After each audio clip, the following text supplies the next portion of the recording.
Hello, mayam Amazing Bible Profession Ministry na taram nokchari ngasi lokhat chariba Bible Study Guide SD lesson number 10 akoina mamang da baptism gi maram da naina khare masiga roiba saru baptism ga mari lainaba wahang pahung gi pakhum singi maram da ikoi phajana naina minase an bada ikoi ishora pathna tose sagada lebe ipai shona poininga litna thaga sari hauji baptism ga mari lainaba wahang kyamarum lairi hari wahang sing asigi pakhum sastra dagi Thawai asengba gi matung ina phajana khumbang manbiu aina ngam khading maksu na ki ningba gi matung ina ngang manbiu tare bisinaw sing desu samam na ba kya marum lairam makasu punam makok pang manbiu Prabhu Jisu Krista gi mingda kurum jare ahan ba wahang amuktang dagi hena baptize tawbasi matam khudingda yabra habni haidi kanaguma miyamna any denomination any church amada baptize tawkhre adoitadi Mahana atopa church amada mu baptize tawbase yabra haibni haidi baptize anirak tawba yabra haibni hoi wahang sigi pakhum ikone yengche anbade khoi yengche aije karigumba church amada aije hana baptize tawre aije achumba patana khangding de aije baptize tawgre adubu adugi matungda papche hanjana pap tawre tangpan gi punsida hinglureba matungda aije phajana mu achumba khange adu matamda mu baptize tawgudra haiba wahang amasulai Hoi adugumba matam adudadi ekhoje punama ishogi asumado thadoga tangpangi punsi amda hingluraba matungda amuk ishogi mafamda halakpa haibjitadi ekhoina amuk baptism tawnako hana khangidaba maramna amu hana baptism tawbase masi phai masi achumba khongthangni aduna taba kanagumba minasu haibilai atopa denomination church amada baptize tawgragati atopa amada mu hongbada baptize tawgadra tawroidra kana haibigi wahang lae Kona baptism je anirak tawba yabra haibni masida ikoni yengba yai bible lagi ikoni yengba yai tasengna baptism je bible lagi yengba tarakati ikoina tawba yai anirak tawba yai ikoi khara yengmana siko x pa konchapa singi 19 gi 1 to 5 ta haidi John na baptize tawkarba miyoi khara amuk Paul na amuk makhoi je baptize tawi maduni ado haidi basina yata di John the Baptist na baptize tawkarba mi singdo amuk Paul na baptize tawba ya taragadi ekoi anirak baptism tawbase koina kare sukaide ahan ba baptize tawgibuduna ishorgi asumbado fazana khangida na baptize tawba taragadi amuk anirak baptize tawbase kai sukaide ko yengje pamina cx 19 gi 1 to 5 ta pa concept singi thabok 19 to 1 da Apollo na Korean da leiringeda Paul na Ephesia da thunglabada Gangphan gi lambi da laglami aduga sebok khara thengnarami hairiba sebok singa je kanano John the Baptist ki sebok singi Mahana makoida hairame nakoina thajaba matamda thawai asengba phangkhibra makoina mangonda khumlai thawai asengba lai haiba phawba aikoina tadri maduda Paul na hairame adu oirabdi nakoina karamba makhalgi baptize laukrabano maduda makoina khumlai John baptize tawba aduni maduda Paul na hairame John misingda mahaki tungda lengbirakadaba mahak haibadi Jisubu makoina Thaja kadabani haiduna Johanna pungning hongbagi baptize tawbiki masi tabada makoina ibungo Jisugi mingda baptize tawki hai masida wari jama ekshanya John gi sebokhara Korinda lakpa matamda makoina hange makoida Paul na hangba matamda nakoi thawai aseng makhang bra haibni ada makoina thawai aseng ba lei phawbu khangdi hai adudi nakoi kanana baptize tawbono hangbada makoina kome John Paul na hai John baptize tawbudi Pungning hongbagi baptize tawbani dala kadaba Jisu Krista da thajaduna ko pungning hongnabagi damak John baptize tawbani na haibni adum matamda mahana makhoi mu baptize tawbidan aduga Prabhu Jisu Krista ju ekona Matthew 20:19-20 da haibje mapa masa thawai asengbagi mingda baptize taw haibne aduna makhoina baptize tawgi batara ka ju thawai asengba do lei phawbu makhoina thajade aduna maram moduna thawai asengba je makhoina khangdabana makhoina phangdaba maramna Paul na makhoije amu baptize tawi adugi matungda makhoina baptize tarobu matungda makhoije thawai asengba je phangkheba ikoina khangadawdi baptism tawba matamda ikoina thawai asengba je phangdaba tarakadi ikoina baptism tawbudo asengba baptism nateba aduna masida masiyare aduna ikoina anirak baptize tawbe kanaguma any church amada koina yaruraga hairiba church tuna asumba takpiramda boy tardi asumba asengba Bible gi matuina takpiba church amada ikoina lakpa matamda aikoi baptize tawbi ai kanagumba church kara dadi chumna Bible gi asengbodo khangdabida pangtau baptize tawba yai adugumba oiragadi ekhoina asengba achumba church che ekhoina Bible gi matung na thakpiba church aduda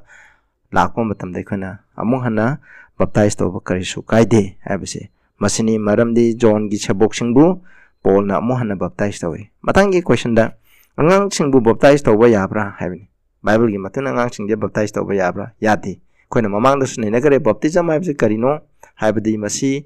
pungning honglaba papta taraba pap ki punsida hinglamba mi amana Prabhu Jesu Christ je aikoi gi pap ki dama usinoi dona sibi khiba mapuni habdo mana khanglaba matungda adoi tadi ai hoki ba punsida tawriba pa myam singje masidagi ai pungning honglaga la haraga Prabhu da la aba matamda ai pungning honglaba mini habdo ai shogi dama ai anobo mi ama oina hinglagi habdo saki piningai gi dama warep loroba matamda baptize tongna bane adubu angang nadi adugumba baptism do tawba yade apikpa angang sing kanagumba denomination kharadi maroina Roman Catholic Church kumbadi apikpa angang jinja baptize tawdadi mokoi si haina mokoi na ising na kiega baptize tawe madu Bible gi matuina madu yade adubu ikoni yengadabse angang amana karamba matamda baptize tawba yai haba matana mahna isro gi asumba do khangba Bible gi Prabhu Jesu Christ kambi mapuni Bible gi asumba je mana khangba matamda sina number 1 ani shubda mana thajaba mana asengba thajaba leibadai thajaba haibje kaino haibje koina phajana khangba tai madu khangdana di baptism tawba yade adagi pap tagi puning honglakpa ama asi darka lai amasung nangna pokpachi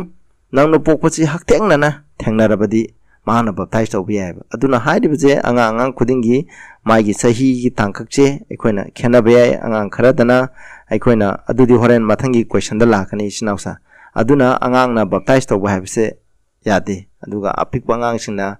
kari su khangdabana isogi wine da thangbu kari no haibu khangdaba aduga aikona sakadabu lambi je kari no haibu khangdana kanbi mapune kari no ima ipa na pangai haibena khara khatang khanglaga madu aikona baptize tawba haibse masi yade sinausa maduna angang na baptize tawba haibse yade mahaki asumbagi phajana kaino tawbagi matamdo adu lakthri phawbudi matangdam yengjiko baptism lawba ase lanai gi mod oigedra hadi aina longning ena lawba yaba longning drena lawdaba yaba oibra haibani masi oide koina mamangda ju haikre aduga masi aigi mod natte baptism tawbaje masi Krista gi mod asi mathau taribani Kristana baptism ase mangonda maru oi Kristana baptism ase mangonda maru oiba Prabhu Jesu Kristana magi sabok leba misingje baptism tawba darka lai maramdi mokoi puning holaga maki asumba lambida laglabani habse masina maikshina taglebane ba John 3:5 taju Yeshuna pakum pidana haigo aina na khoida hari mi amana ising dagi amsung thawai asengbadagi mana poktragadi isogi ning tholebakta sangwe hai sidaida ising haibadi baptism aimni aduna baptism ising dagi baptism tawba amasung thawai asengbado phangdragadi ani maktagi ekhoina nauna pokta taragadi ekhoina isogi ning tholebakta isingda lupe haraga ekhoina thawai asengba phamdraba hadi John gi chebokingna higumna John baptize toruga makhoi thawai asengba phangdraba adoitari isogi ning tholebakta sangwe masini ekhoina adu Mark 16:16 dragne he that believe and baptize shall be saved thaja tuna baptize toruba mi adu bukan bigani habne hoi karigumba igi phibam matamna yadaduna baptize tawbagi phibam do oidaba tarakadi adugumba condition adudadi aikhoina mahut sinba yai hadi Prabhu na baptize tawgibado na magi mahuta lepa yai aduna tabada aikhoina kanna akanba akhoi mapang kanba aikhoina baptize tawba haibse masi aikhoina baptize tawduna laithoga leiba haibse ekhesu kaide da haina leiba se masi Bible na shastra na masi yade aikhoina tawgadabane masi tangai phadana akhoi baptism tawba taiko aduga mo ekhoni yengji Luke 7 gi 29:30 da kai dawra habjing jiga jengmina seba khoina aduga masida haije baptize tawba yada ba habse isogi khengna na piba poktak lokdabane ba sida mu Luke 7 gi 29:30 da mi punamak amsu khazna tawba singna wa asita bada baptize tawba Johan gi baptize laukraba maramna ishodi dharma sembani haina zazaki adubu Pharisi sing amusung wine khang hairaba singnadi Johan gi baptize ꯂꯧꯗꯕ ꯃꯔꯝꯅ ꯏꯁꯣꯔꯒꯤ ꯑꯅꯤꯡꯕꯗꯨ ꯃꯈꯣꯏ ꯃꯁꯥꯒꯤꯗꯃꯛ ꯌꯥꯖꯈꯤꯗꯦ ꯍꯥꯏꯁꯤꯗ ꯃꯁꯤꯗ ꯍꯥꯏꯔꯤꯁꯦ ꯀꯩꯅꯣ ꯍꯥꯏꯗꯤ ꯈꯖꯅꯥ ꯊꯧꯕ ꯃꯤꯁꯤꯡꯅ ꯃꯈꯣꯏꯅ ꯏꯁꯣꯔꯒꯤ ꯅꯤꯡꯊꯧ ꯂꯩꯕꯥꯛꯇ ꯆꯠꯅꯤꯡꯉꯥꯏꯗ ꯖꯣꯟꯗꯒꯤ ꯕꯞꯇꯥꯏꯖ ꯂꯧꯏ ꯑꯗꯨꯕꯨ ꯁ꯭ꯀ꯭ꯔꯥꯏꯕꯁꯤꯡ ꯐꯔꯤꯁꯤꯁꯤꯡꯅ ꯃꯈꯣꯏ ꯕꯞꯇꯥꯏꯖ ꯂꯧ ꯍꯥꯏꯕ ꯌꯥꯗꯦꯕ ꯌꯥꯗꯕꯩ ꯃꯔꯝꯗꯤ ꯀꯔꯤꯅꯣ ꯏꯁꯣꯔꯒꯤ ꯑꯅꯤꯡꯕꯗꯣ ꯒꯤ ꯃꯇꯨꯡ ꯏꯟꯅ ꯆꯠꯇꯦꯕ ꯏꯁꯤꯅꯥꯎꯁꯥ ꯑꯩꯈꯣꯏꯅ ꯕꯞꯇꯥꯏꯖ ꯇꯧꯗꯅ ꯃꯇꯝ ꯌꯩꯊꯣꯛꯇꯨꯅ ꯂꯩꯕ ꯍꯥꯏꯕꯁꯦ ꯏꯁꯣꯔꯒꯤ ꯑꯅꯤꯡꯕ ꯅꯠꯇꯦ ꯑꯩꯒꯤ ꯐꯤꯖꯤꯀꯦꯜꯂꯤ ꯉꯝꯕ ꯇꯥꯔꯒꯗꯤ ꯑꯩ ꯈꯣꯡ ꯈꯨꯠ ꯁꯣꯏꯗꯕ ꯑꯣꯏꯕ ꯇꯥꯔꯒꯗꯤ ꯑꯩ ꯐꯃꯨꯡꯗ ꯁꯤꯔꯝꯗꯥꯏꯒꯤ ꯃꯤꯀꯨꯞ ꯑꯣꯏꯗꯕ ꯇꯥꯔꯕꯗꯤ ꯑꯩ ꯕꯞꯇꯥꯏꯖ ꯂꯧꯔꯒ ꯑꯆꯨꯝꯕ ꯊꯃꯣꯏ ꯁꯦꯡꯅ ꯄꯨꯛꯅꯤꯡ ꯍꯣꯡꯂꯒ ꯏꯁꯣꯔꯗ ꯂꯥꯛꯑꯒ ꯕꯞꯇꯤꯖꯝ ꯂꯧꯔꯒ ꯏꯁꯣꯔꯒꯤ ꯅꯤꯡꯊꯧꯒꯤ ꯂꯩꯕꯥꯛꯀꯤꯗꯃꯛ ꯑꯩꯈꯣꯏꯅ ꯁꯦꯝ ꯁꯥꯒꯗꯕꯅꯤ ꯃꯗꯨ ꯅꯠꯇ꯭ꯔꯒꯗꯤ ꯑꯩꯈꯣꯏꯒꯤ ꯏꯁꯣꯔꯒꯤ ꯅꯤꯡꯊꯧ ꯂꯩꯕꯥꯛꯇ ꯆꯠꯄ ꯉꯝꯃꯣꯏꯕ ꯃꯔꯤꯁꯨꯕꯗ ꯑꯩꯈꯣꯏ ꯌꯦꯡꯁꯤ ꯕꯞꯇꯤꯖꯝ ꯇꯧꯅꯕꯒꯤꯗꯃꯛ ꯗꯔꯀꯥꯔ ꯑꯣꯏꯕ ꯆꯍꯤꯁꯤ ꯀꯌꯥꯅꯣ ꯍꯥꯏꯕꯅꯤ ꯃꯁꯤꯗꯀꯣ ꯑꯩꯁꯦ ꯆꯍꯤ 10 ꯁꯨꯔꯒꯗꯤ ꯕꯞꯇꯥꯏꯖ ꯇꯧꯕ ꯌꯥꯏ 30 ꯁꯨꯔꯒꯗꯤ ꯕꯞꯇꯥꯏꯖ ꯇꯧꯕ ꯌꯥꯔꯦ ꯍꯥꯏꯕ꯭ꯔꯕ ꯃꯁꯤꯒꯤ ꯆꯍꯤ ꯑꯀꯛꯅꯕ ꯂꯩꯇꯦ ꯕꯞꯇꯤꯖꯝ ꯇꯧꯕ ꯑꯃꯒꯤ ꯆꯍꯤ ꯑꯀꯛꯅꯕ ꯂꯩꯇꯦ ꯍꯣꯏ ꯑꯍꯟ ꯑꯣꯏꯕ ꯃꯤꯁꯤꯡꯅꯗꯤ ꯐꯖꯅ ꯃꯦꯆꯨꯔ ꯑꯣꯏꯒꯕ ꯃꯤꯁꯤꯡꯅꯗꯤ ꯌꯥꯔꯦ ꯑꯗꯨꯕꯨ ꯑꯉꯥꯡꯁꯤꯡ ꯀꯔꯤꯒꯨꯝꯕ ꯃꯇꯝꯗ ꯆꯍꯤ 9ꯗ ꯐꯖꯅ ꯏꯁꯣꯔꯒꯤ ꯑꯆꯨꯝꯕꯗꯣ ꯈꯜꯂꯒ ꯐꯖꯅ ꯂꯧꯁꯟꯕ ꯉꯝꯃꯒ ꯑꯩ ꯑꯆꯨꯝꯕꯒꯤꯗꯃꯛ ꯊꯧꯅꯥ ꯐꯅ ꯂꯦꯞꯄꯒꯦ ꯍꯥꯏꯅ ꯀꯅꯥꯒꯨꯝꯕ ꯑꯉꯥꯡ ꯈꯔꯗꯤ ꯑꯆꯨꯝꯕꯗꯣ ꯈꯪꯉꯒ ꯆꯍꯤ 9ꯗ ꯕꯞꯇꯥꯏꯖ ꯇꯧꯕ ꯂꯥꯛꯏ ꯀꯅꯥꯒꯨꯝꯕ ꯑꯉꯥꯡ ꯈꯔꯗꯗꯤ ꯆꯍꯤ 10 ꯑꯣꯏꯕ ꯌꯥꯏ ꯀꯅꯥꯒꯨꯝꯕ ꯑꯉꯥꯡ ꯈꯔꯗꯤ ꯆꯍꯤ 15 ꯑꯣꯏꯕ ꯌꯥꯏ ꯍꯥꯏꯕꯗꯤ ꯑꯉꯥꯡ ꯑꯗꯨꯒꯤ ꯃꯇꯨꯡ ꯏꯟꯅ ꯃꯈꯣꯏꯅ ꯏꯁꯣꯔꯒꯤ ꯑꯆꯨꯝꯕꯗꯣ ꯂꯧꯁꯟꯕ ꯉꯝꯕ ꯃꯈꯣꯏꯅ ꯐꯖꯅ ꯚꯥꯞ ꯇꯥꯕꯗꯣ ꯑꯗꯨꯒꯤ ꯃꯇꯨꯡ ꯏꯟꯅ ꯑꯉꯥꯡꯒꯤ ꯃꯇꯨꯡ ꯏꯟꯅ ꯆꯍꯤ ꯈꯦꯅꯩ ꯑꯗꯨꯅ ꯍꯥꯏꯔꯤꯕ ꯆꯍꯤ ꯈꯦꯅꯕꯒꯤ ꯃꯇꯨꯡ ꯏꯟꯅ ꯃꯈꯣꯏ ꯕꯞꯇꯥꯏꯖ ꯇꯧꯒꯗꯕꯅꯦꯕ ꯑꯗꯨꯅ ꯃꯁꯤꯒꯤ ꯑꯀꯛꯅꯕ ꯆꯍꯤ ꯇꯥꯡꯀꯛ ꯂꯩꯇꯦ ꯑꯉꯥꯡ ꯑꯗꯨꯅ ꯐꯖꯅ ꯏꯁꯣꯔꯒꯤ ꯑꯆꯨꯝꯕ ꯈꯪꯉꯛꯄꯗꯣ ꯑꯗꯨ ꯃꯇꯝꯗ ꯕꯞꯇꯥꯏꯖ ꯇꯧꯕꯁꯦ ꯌꯥꯔꯦ ꯍꯥꯏꯅꯤ ꯑꯗꯨ ꯑꯍꯟ ꯑꯩꯈꯣꯏ ꯈꯨꯗꯤꯡꯃꯛꯇꯗꯤ ꯍꯥꯟꯅ ꯈꯪꯈꯤꯗ꯭ꯔꯕ ꯑꯩꯈꯣꯏ ꯑꯍꯜ ꯑꯣꯏꯔꯕ ꯑꯩꯈꯣꯏꯗꯤ ꯑꯗꯨꯝ ꯑꯆꯨꯝꯕꯁꯦ ꯍꯦꯛ ꯈꯪꯉꯒ ꯑꯩꯈꯣꯏꯅ ꯂꯧꯁꯜꯂꯕ ꯃꯇꯝꯗ ꯐꯖꯅ ꯈꯪꯉꯒ ꯑꯩꯈꯣꯏꯅ ꯄꯥꯞꯀꯤ ꯄꯨꯟꯁꯤ ꯑꯗꯨ ꯊꯥꯗꯣꯛꯑꯒ ꯍꯤꯡꯂꯒꯦ ꯍꯥꯏꯅ ꯈꯟꯕ ꯃꯇꯝꯗ ꯑꯩꯈꯣꯏꯅ ꯕꯞꯇꯥꯏꯖꯝ ꯑꯁꯦ ꯇꯧꯕ ꯌꯥꯏ ꯃꯉꯥꯁꯨꯕꯗ ꯅꯍꯥꯛꯄꯨ ꯕꯞꯇꯥꯏꯖ ꯇꯧꯕꯁꯤꯅ ꯀꯟꯕꯤꯕ ꯉꯝꯕ꯭ꯔꯥ ꯍꯥꯏꯕꯅꯤ ꯑꯩꯁꯦ ꯕꯞꯇꯥꯏꯖ ꯇꯧꯈ꯭ꯔꯦ ꯆꯔꯆ ꯑꯃꯗ ꯑꯩꯁꯦ ꯕꯞꯇꯥꯏꯖ ꯇꯧꯈ꯭ꯔꯦ ꯑꯗꯨꯅ ꯃꯁꯤꯅ ꯑꯩꯕꯨ ꯍꯦꯛꯇ ꯀꯟꯕꯤꯕ ꯉꯝꯒꯗ꯭ꯔꯥꯕ ꯃꯁꯤꯀꯣ ꯉꯝꯗꯦ ꯑꯩ ꯕꯞꯇꯤꯖꯝ ꯇꯧꯈ꯭ꯔꯦ ꯍꯥꯏꯅ ꯕꯞꯇꯤꯖꯝꯅ ꯑꯩꯕꯨ ꯀꯟꯕꯤꯒꯗꯕ ꯅꯠꯇꯦ ꯑꯗꯨꯕꯨ ꯀꯟꯕꯤꯅꯤꯡꯉꯥꯏꯒꯤꯗꯃꯛ ꯕꯞꯇꯤꯖꯝ ꯇꯧꯕ ꯍꯥꯏꯕꯁꯤꯁꯨ ꯌꯥꯝꯅ ꯃꯔꯨꯑꯣꯏ ꯕꯞꯇꯥꯏꯖ ꯇꯧꯈ꯭ꯔꯕ ꯃꯤꯄꯨꯝ ꯈꯨꯗꯤꯡꯃꯛ ꯀꯟꯕꯤꯒꯅꯤ ꯍꯥꯏꯕ ꯅꯠꯇꯦ ꯑꯗꯨꯕꯨ ꯇꯧꯗꯕ ꯃꯤꯗꯤ ꯀꯟꯕꯤꯔꯣꯏ ꯑꯩꯈꯣꯏꯅ ꯍꯣꯏ ꯐꯤꯕꯝ ꯃꯇꯝꯅ ꯌꯥꯗꯗꯨꯅ ꯍꯥꯏꯗꯤ ꯀ꯭ꯔꯣꯁꯇ ꯁꯤꯈꯤꯕ ꯍꯨꯔꯥꯟꯕꯒꯨꯝ ꯃꯈꯣꯏ ꯕꯞꯇꯥꯏꯖ ꯇꯧꯈꯤꯗꯦ ꯃꯥꯒꯤ ꯐꯤꯕꯝꯗꯨꯅ ꯀ꯭ꯔꯣꯁꯇꯩ ꯀꯨꯝꯊꯔꯒ ꯕꯞꯇꯥꯏꯖ ꯇꯧꯕ ꯌꯥꯈꯤꯗꯦ ꯑꯗꯨꯒꯨꯝꯕ ꯃꯤꯁꯤꯡ ꯑꯗꯨꯗꯤ ꯕꯞꯇꯥꯏꯖ ꯇꯧꯗ꯭ꯔꯒꯁꯨ ꯀꯟꯕꯤꯒꯅꯤ ꯃꯔꯝꯗꯤ ꯃꯍꯥꯛꯀꯤ ꯕꯞꯇꯤꯖꯝ ꯑꯗꯨ ꯃꯁꯥꯒꯤ ꯐꯤꯕꯝꯅ ꯌꯥꯗꯕꯅꯤ ꯀꯟꯗꯤꯁꯟꯅ ꯃꯔꯝ ꯑꯣꯏꯗꯨꯅ ꯌꯥꯗꯕꯅꯤ ꯑꯗꯨꯒꯨꯝꯕ ꯃꯤꯁꯤꯡ ꯑꯗꯨꯗꯤ ꯀꯟꯕꯤꯒꯅꯤ ꯑꯗꯨ ꯅꯠꯇꯕ ꯃꯤꯁꯤꯡꯗꯨꯗꯤ ꯃꯇꯝ ꯌꯩꯊꯣꯛꯑꯒ ꯂꯩꯔꯤꯕ ꯕꯞꯇꯤꯖꯝ ꯇꯧꯗꯕ ꯑꯩ ꯇꯧꯗ꯭ꯔꯁꯨ ꯀꯩꯁꯨ ꯀꯥꯏꯗꯦ ꯍꯥꯏꯅ ꯈꯜꯂꯤꯕ ꯃꯤꯁꯤꯡ ꯑꯗꯨꯗꯤ ꯏꯁꯣꯔꯅ ꯀꯟꯕꯤꯔꯣꯏꯀꯣ ꯃꯔꯝꯗꯤ ꯑꯩꯈꯣꯏꯅ ꯕꯞꯇꯥꯏꯖ ꯇꯧꯔꯛꯑꯒ ꯑꯩꯅ ꯑꯅꯧꯕ ꯄꯨꯟꯁꯤ ꯑꯃ ꯍꯤꯡꯗ꯭ꯔꯕ ꯄꯥꯞꯀꯤ ꯄꯨꯟꯁꯤꯗꯣ ꯊꯥꯗꯣꯛꯑꯒ ꯏꯁꯣꯔꯒꯤ ꯑꯆꯨꯝꯕ ꯑꯐꯕ ꯂꯝꯕꯤꯗ ꯆꯠꯄ ꯉꯝꯗ꯭ꯔꯕꯗꯤ ꯃꯗꯨꯒꯨꯝꯕ ꯃꯈꯜꯒꯤ ꯕꯞꯇꯤꯖꯝ ꯇꯧꯕ ꯑꯗꯨꯅ ꯑꯩꯕꯨ ꯀꯟꯕꯤꯔꯣꯏ ꯍꯥꯏ ꯍꯤꯕ꯭ꯔꯨ 5:9ꯗ ꯍꯥꯏ ꯃꯍꯥꯛꯅ ꯍꯥꯏꯕ ꯁꯤꯗ ꯄꯥꯃꯤꯟꯅꯁꯤꯀꯣ ꯁꯤꯗ ꯍꯥꯏ 5:9 ꯏꯪꯂꯤꯁꯇꯁꯨ ꯄꯤꯔꯝꯕꯅꯤ ꯑꯗꯨꯒ ꯃꯍꯥꯛꯄꯨ ꯃꯄꯨꯡ ꯃꯔꯩ ꯐꯥꯍꯟꯕꯤꯔꯦ ꯃꯍꯥꯛꯅ ꯍꯥꯏꯕ ꯏꯟꯕ ꯃꯈꯣꯏ ꯄꯨꯝꯅꯃꯛꯀꯤꯗꯃꯛ ꯃꯍꯥꯛꯅ ꯂꯣꯝꯕ ꯅꯥꯏꯗꯕ ꯑꯔꯥꯟ ꯈꯨꯕꯝꯒꯤ ꯃꯄꯨ ꯑꯣꯏꯔꯦ ꯍꯥꯏꯅꯤ ꯄ꯭ꯔꯚꯨ ꯖꯤꯁꯨꯅ ꯀꯅꯥꯒꯤ ꯑꯔꯥꯟ ꯈꯨꯕꯝꯒꯤ ꯃꯄꯨ ꯑꯣꯏꯕ꯭ꯔꯥ ꯏꯇꯔꯅꯦꯜ ꯑꯣꯊꯔ ꯑꯣꯐ ꯁꯥꯜꯚꯦꯁꯟ ꯍꯥꯏꯕꯅꯤꯀꯣ ꯑꯩꯈꯣꯏꯗ ꯑꯔꯥꯟ ꯈꯨꯕꯝ ꯄꯤꯕ ꯉꯝꯕ ꯑꯗꯨꯒꯤ ꯍꯛ ꯄꯤꯕ ꯉꯝꯕ ꯑꯙꯤꯀꯥꯔ ꯄꯤꯕ ꯉꯝꯕ ꯑꯔꯥꯟ ꯈꯨꯕꯝꯒꯤ ꯑꯙꯤꯀꯥꯔ ꯄꯤꯕ ꯉꯝꯕ ꯃꯄꯨꯁꯦ ꯀꯅꯥꯅꯣ ꯖꯤꯁꯨ ꯈ꯭ꯔꯤꯁꯇꯅꯤ ꯀꯔꯝꯕ ꯃꯤꯁꯤꯡꯒꯤꯗꯃꯛ ꯍꯥꯏꯕ ꯏꯟꯕ ꯍꯥꯏꯕꯅꯦꯕ ꯏꯁꯅꯥꯎꯁꯥ ꯑꯩꯈꯣꯏꯅ ꯏꯁꯣꯔꯅ ꯍꯥꯏꯕ ꯏꯟꯗ꯭ꯔꯕ ꯕꯥꯏꯕꯜꯅ ꯇꯥꯛꯄꯤꯔꯤꯕ ꯈꯨꯗꯤꯡꯃꯛꯁꯦ ꯏꯜꯂꯛꯇ꯭ꯔꯕ ꯑꯩꯅ ꯕꯞꯇꯥꯏꯖ ꯇꯧꯔꯒꯁꯨ ꯃꯁꯤꯒꯤ ꯃꯇꯨꯡ ꯏꯟꯅ ꯆꯠꯂꯛꯇ꯭ꯔꯕ ꯑꯩꯅ ꯕꯞꯇꯥꯏꯖ ꯇꯧꯈ꯭ꯔꯦ ꯍꯥꯏꯗꯨꯅ ꯃꯗꯨ ꯀꯟꯕꯤꯒꯗꯕ ꯅꯠꯇꯦꯕ ꯕꯞꯇꯥꯏꯖ ꯇꯧꯈ꯭ꯔꯕ ꯃꯇꯨꯡꯗ ꯏꯁꯣꯔꯅ ꯍꯥꯏꯕ ꯈꯨꯗꯤꯡꯃꯛꯁꯦ ꯏꯜꯂꯗꯨꯅ ꯆꯠꯄ ꯇꯥꯔꯒꯗꯤ ꯑꯩꯕꯨ ꯀꯟꯕꯤꯒꯅꯤ ꯃꯁꯤ ꯑꯃ ꯌꯥꯝꯅ ꯃꯔꯨ ꯑꯣꯏ ꯃꯊꯪꯒꯤ ꯀꯣꯏꯁꯟꯗ ꯑꯃꯨꯛ ꯌꯦꯡꯁꯤ ꯊꯋꯥꯏ ꯑꯁꯦꯡꯕꯅ ꯕꯞꯇꯤꯖꯝ ꯂꯧꯕꯁꯤ ꯈꯛꯇ ꯅꯠꯇꯕ꯭ꯔꯥ ꯗꯔꯀꯥꯔ ꯂꯩꯔꯤꯕꯁꯦ ꯍꯥꯏꯕꯅꯤ ꯍꯥꯏꯗꯤ ꯀꯅꯥꯒꯨꯝꯕ ꯃꯤꯁꯤꯡꯅ ꯊꯋꯥꯏ ꯑꯁꯦꯡꯕꯅꯕꯨ ꯕꯞꯇꯥꯏꯖ ꯇꯧꯈ꯭ꯔꯗꯤ ꯊꯋꯥꯏ ꯑꯁꯦꯡꯕ ꯐꯪꯂꯒꯗꯤ ꯕꯞꯇꯤꯖꯝ ꯇꯧꯗ꯭ꯔꯁꯨ ꯌꯥꯔꯦ ꯍꯥꯏꯕ ꯀꯣꯏꯁꯟ ꯑꯃ ꯂꯥꯛꯄ ꯌꯥꯏ ꯃꯗꯨ ꯑꯣꯏꯗꯦꯀꯣ ꯑꯩꯈꯣꯏ ꯌꯦꯡꯁꯤ Acts chapter 10ꯒꯤ 44ꯗꯒꯤꯅ 48ꯇ ꯑꯩꯈꯣꯏ ꯀꯃꯥꯏꯅ ꯇꯧꯅ ꯄꯥꯃꯤꯟꯅꯁꯦꯕꯀꯣ ꯃꯁꯤꯗ ꯑꯩꯈꯣꯏꯅ ꯊꯋꯥꯏ ꯑꯁꯦꯡꯕ ꯈꯛꯇꯪꯒꯤ ꯕꯞꯇꯥꯏꯖ ꯇꯧꯕꯁꯦ ꯗꯔꯀꯥꯔ ꯑꯣꯏꯕ꯭ꯔꯥ ꯑꯣꯏꯗꯕ꯭ꯔꯥ ꯍꯥꯏꯕꯗꯨꯒꯤ ꯃꯔꯝꯗ ꯃꯁꯤ ꯀꯣꯔꯅꯦꯂꯤꯌꯁꯀꯤ ꯌꯨꯝꯗ ꯄꯤꯇꯔꯅ ꯊꯦꯡꯅꯈꯤꯕꯅꯤ ꯃꯗꯨꯗ ꯀꯔꯤ ꯍꯥꯏꯕ꯭ꯔꯥ ꯌꯦꯡꯁꯤ ꯄꯤꯇꯔꯅ ꯋꯥꯁꯤꯡ ꯑꯁꯤ ꯍꯥꯏꯔꯤꯉꯩꯗ ꯋꯥ ꯑꯗꯨ ꯇꯥꯕ ꯃꯤ ꯄꯨꯝꯅꯃꯛꯀꯤ ꯃꯊꯛꯇ ꯊꯋꯥꯏ ꯑꯁꯦꯡꯕ ꯂꯥꯛꯈꯤ ꯃꯗꯨꯗ ꯄꯤꯇꯔꯒ ꯂꯥꯡꯃꯤꯟꯅꯕ ꯊꯥꯖꯕ ꯎꯟꯀꯛꯄꯁꯤꯡꯅ ꯏꯉꯛꯉꯛꯈꯤ ꯃꯔꯝꯗꯤ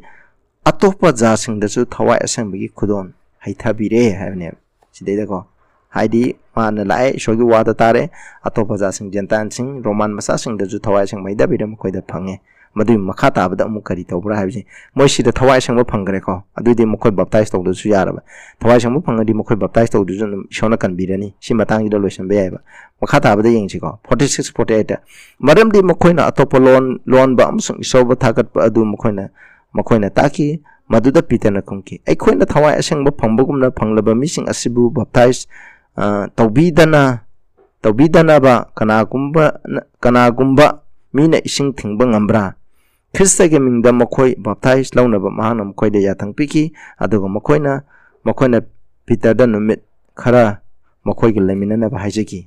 adugi matungda mokmana haibaje mokoi thawai sengba phangle adui tade mokoi je baptize aikoina baptize tawdana ba koi thingi gadra haibne aduda yade ko mokoi kone leski mungda leiba mipung khudima thawai sengba phanglaba matungda mokoi baptism tawe snausa aduna aikoina isingda baptize tawre haga chu thawai sengba phamdraga di aikoina mu baptism tawu tai aduna baptism tawba matamda aikoi je thawai sengba phanggadam ba ada mokoi baptism tawding ma da mokoi thawai sengba phange adu matungda mokoi baptize tawe haibne snausa aikoi hairibse aikoina baptism da masi khudimose yamna darkar lai habse masini aikoina mu yenjiko aikoi ase Jisu gi mingda khaktada baptize tawroi dabrane hai kanagum mi kharana bible da haibigi matungina x haiba pakhonta pasingi thabakta di mi ayambaje Jisu gi mingda baptize tawi haina aikoina text khara phangeba aduna Jisu gi mingda Prabhu Jisu gi mingda baptize tawrogadi aikoi yare haibne aduga aikoina hana commission da Matthew 28 ki 19 da aikoina habje mapa masa thawai assembly mingda baptize taw haibne masida aikoina hana yengse go ye therefore and teach all nation baptizing them in the name of the Father of the Son and of the Holy Ghost haibne adi mapa masa nupa thawai assembly mingda baptize taw haibne Prabhu Jisu Christ masamuna mahai ribe yathang je pigre ho jiki matamda masigi Trinity doctrine je yadaba Christian kyamrum lai maramdi thawai assembly se ishona te haina kana omna thakpi lai madu yate akhona Bible la piramba gun khudimaki matung ina aina mamangda ju sermon kya thaja kare characteristic 40 neina khre madu da thawai assembly je ishon ni habje akhona mayek sena khange aduna hariba ahum sigi mingda baptize tawgadamni haiba aduna kona pakon saprat singi matamda ikoi yengchiko x2 gi 38 amuk pase Peter na makoi da harame pungning hongung nakoi khudima Jisu gi mingda pa kokpi ningai gi dama baptize taw haibne ba aduga nakoi thawai asengba phangani hai Peter na ju Pentecost gi matamda haibje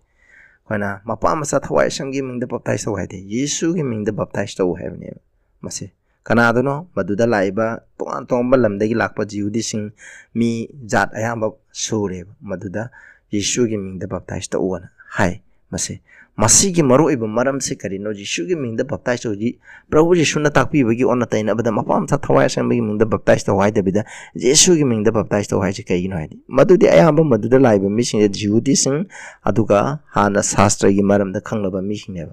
makoi da akoina Bible da Prabhu Jisu Christ gi sabok sing amsung takpi bagi maram da ipa isho gi maram da jenaba kari amata laite koi kawgum chiko mogi matam dugi issue da kona Matthew Mark Luke John aduga x haiba like se paba matamda ipa ishorje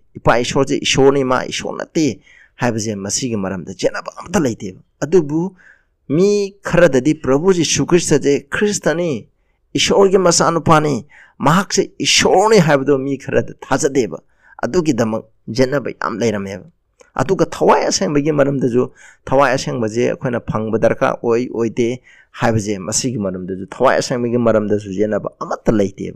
maduna maram madan yenarebje Prabhu Jisu Christ nebe misina thajadabje Prabhu Jisu neba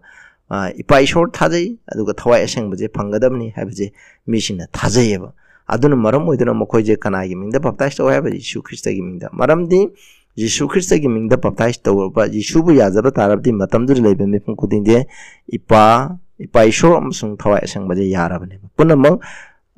Jisu gi ming haibjina punamang siplabani haiduna mokoina baptism je asmaina taw haibne baptize taw haibne aduga x 8 ki 14 to 17 da ikoi amu yengmina se sidaidam adu mokoina apol sangsina hoji Jerusalem da leibasingna Samaria da ishogi apawa paulo tare haibda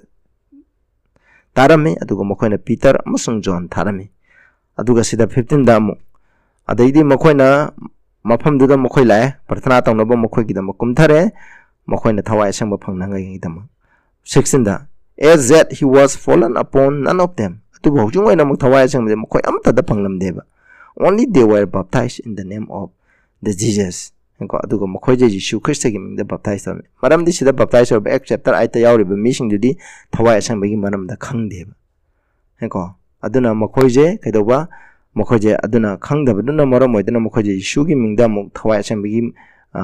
Yeshu gi mingda baptized tawre 17 da aduga makoina makogi makutta tambire thawai asangba phangeba aduna baptism tawba kudingda ipa ishor aduga thawai asangba Yeshu Christ je laigedamne phanggadamne madu natragadi yadeba khone instant sing je khone sum neinaba matamda ai khoina mu phangre aduga x 10 gi 47 40 khoina hojikta mamangda paade mokhoina thawai sangba phange adumu matamda mokhoi je Yeshu gi mingda baptize tawrebe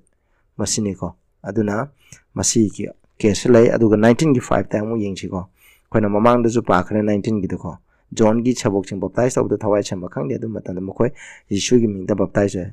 tawkhiyamne when they heard this they were baptized in the name of the Lord Jesus. Mokoi Yeshu Christ gi mingda baptized away have name. Maramdi mokoi na sidai je Yeshu Christ mokoi yana balaite ipai shor ji gi maramdi yana balaite ba mokoi hariba seboking da de kanai maramdi yana balaiba kanai maramda khangdeba thawai sang do khangde aduna baptized obo matanda ahom je ekhoina khangba tai aduga aroi bidai khoina hajin di Yeshu gi mingda baptized away have je Yeshu bu ya ba have je ipai shor bu ya bani thawai sang bu ya bani aduna punamaki mahotto silaga asmaina mokoina tawbune adubu hojing matamdre koina light am phangre aduna ikoina mapa masa masung thawai asengba je mokoi ahongi mingda ikoina baptize tawgadabani habje ikoina kawgum jeba koina hojine na kraba instance mayam khudam mayam dure koina khangna baptism tawbu kudingda Prabhu Yeshu Christ thawai asengba paisho thawai asengba phangdragadi amung nong baptize tawba tawgadawne Yeshu Christ khangdragadi Yeshu Christ gi mingda baptize tawgadawne ba Pentecost ni matamde Yeshu ne ba yenari do aduna moram oiduna mokoi thawai sang baidare Yeshu thajadre thajarabung matamde mokoi bu Yeshu gi mingda baptize tawre ba question ni pan subida aina thadopang amdaba lan thengnari ba pa amakhak lai ai baptize tawgadame ai mimi gi punchen ai kona baptize tawdringi mamangda aina thadopang amdaba kana kona ni sasara yu thakuna lai ai thadokpading amde yu je thadokthringai da ai jahana baptize tawgadra hamni kanam khran tawbibe ya tawbiba yarom be ko madu tawredan madu mahaki phattaba dudagi mapung phana hana thadokadamne aduga baptize tawgadamne Hebrew 12:1 da haije matam maram aduna chawraba sakhi laichin sakhi gi laichin aduna ikoibu question bagi maram na ikoina arumba khuding amsung ikoibu yamna laina yetliba pap khuding thadoksi hamne ikoibu arem themba taleba pap sing hai punong che thadoksi maramdi ikoida Laichin gi sakhi myam na hidi ishor gi thawai asengba ipai shor sagadu sing adu Prabhu Yeshu Christ amona ikhoi gi thakta sakhi oina lairi baneba aduna ikhoi gi arumba khuding adi ikhoi gi pap ta haliba pap o ikhoi da laiba athemba khurum khuding ma se ikhoina thadoksi mase aduga ikhoi khang hai buga loina na ikhoi gi mangda lairi balamjin adu chen chemni doita de ikhoina ahanbada ikhoina Prabhu bu kanbi mapune haina loksang gi batara de ikhoina thadopung amdaba pap khuding mase Prabhu Yeshu Christ gi mapana thadopung ameba Philippians 4:13 da haido I can do all things through Christ which strengthen me I bu pang kalan beji Yeshu Christ gi mapana loin thadopung ne ikhoina thadopung amdaba pap leite ishona ikhoi da loina birabde ishogi thoglana loina birabde ishogi shakti ne ikhoi da loina birabde ikhoina karsung amdaba leiteba Luke 1 gi 37 je haibde Ishor yaurugadi ikhoina tawbung amdaba ka issue leiteba sinausa aduna ikhoi hana papse ikhoi phajana ishor da sangjasi sangjaraga ikhoi thawai asengba pibidana thawai asengba pana papsing ge thadoga ikhoi baptize tawsi haina ina mayamda haijari ko aduga mathangda ikhoina question number 9 jina roiba question oirase nahangna Galatians 3:27 ase sandongna takpang amra khoyana pase Galatians 3:27 na kari abra je maramde Christ da baptize tawkraba na khoi punama Christ bu phigum na sele hamni masigi atha garino ekone Christ da baptize tawkre adoi tari ekhoi je Christ je phigum na sele havne masigi atha je khoi khangadam ka asangba baptism haibse ekhoina khangade tasena kana gu mami na ekhoina tasena baptize aw tar de mana Christ je phigum na sele havne haibde Christ gi lamcha sajat wangang sangang do ikona baptism tawraba matungda baptize tawkraba misak aduda Christ gi lamcha sajat wangang sangang do mondu utkadabne madu ulaktaba taragati haidaba mi adu tasena baptism shorgi mingda thawai asembagi mingda ipagi mingda tasena asengba baptism adu ma phangdribane aduna ikoina asengba baptism je phangba taragati hairiba phangliba mi adugi punsida Kristagi lamcha sajatche mahada mangonda mapung phana uthokaneba masini ko masi uthokpa ngamdrabadi kanadreba isinausa khona Krista ga chamana ne hingadabani luhong baptism haibjiga luhong ba chamana ko luhong bada tawbugumna baptism da tongan ba niti niyam sing sine khona luhong bagi niti niyam sing sine dumana baptism gi niti niyam sing sine khona khara khak mari khak yamne siko ahan bada aseng ba nungsibana hena salaidriba phawba masi kaidonungda sangchaloi dabani habni akoina baptism tawbuji ko akoina baptism je tawraba matungda akoije tasena ngasai Galatians 3 gi 27 de akoida thungdaba taragati masi tawroi aduna haibadi akoina habdi ishorgi asengba nungsibuduna akoigi thamoida lairaga akoije pura control tawraba matamda akoi baptize tawgudabni habni ado haibadi gi atadi control tawbaidi Kristagi lamsata khoidule ani subda baptize tawgudaruba mi aduna apapatagi matamdasu haiba inbegi apamba laite ba phawba masigi khongthang asi kaidongda thangjaloy dabani haidi ekoina apapatagi matam haidi athemba lakpa matamda koina athemba do mayong na bangam loidaba adi maduda andum mina ju thaw haraga ju thaktuna laigida bo oitari adum matamde koina haidi khongthang di koina tawroi dabani masi ekoina phajana khudum channa bangam gadamni matang om subda ko masigi khongthang asim apong phana khanglaga sangsang gadabani aina baptize tawduje karigino aina baptize tawbugi atha karino haibje phajana baptize taw matungda nongna poga no bo punchi mahinga ma hingbang ngam loida boy tari khone baptism je tawroida bane aduga mathangda aroibada masi matam yogdringaida natraga matam chadana thengtharoida bane khona baptism tawbaje khona matam yethoi he leiba aduga aije ama mina tawne hena pangtaw he tawba ishorgi wadu hek taraga thai he baptize tawsanba adum bayate ayingonda asumbudo phajana khangada mi ama kanaguma mi ama hujing matam dari sayam na tawnare mi ama baptize tawge hatadi baptism class he thama gumba phajana pibigani bible gi asumba maram ta phajana takpigani takpiraba matungda phajana asumbudo khanglaba matung aidi asumba ji gi matungda salage haina mana decision loroba matungda ikhona baptism taweba adumain tawgudamni ko masi phajana khongthang khalaga tawgudamni hathu atuna tawba yade ai tawdraga de manglagane aina hathu atuna achumbaju khangjingaida aina pa phawbo phajana thadokpa ngamdringida adum tang pangi matungna jingba adum aikoina Christian harga church chapa aduga tang pa mina chak chaba thakba yengba kumai haraw tu ata laireba khudangmak adum tawng laireba aduita de masi kana de bisnausa aduni aduna ngasigi de matang asida loisilase any na koina masigi mari ne ba baptism mari ne ba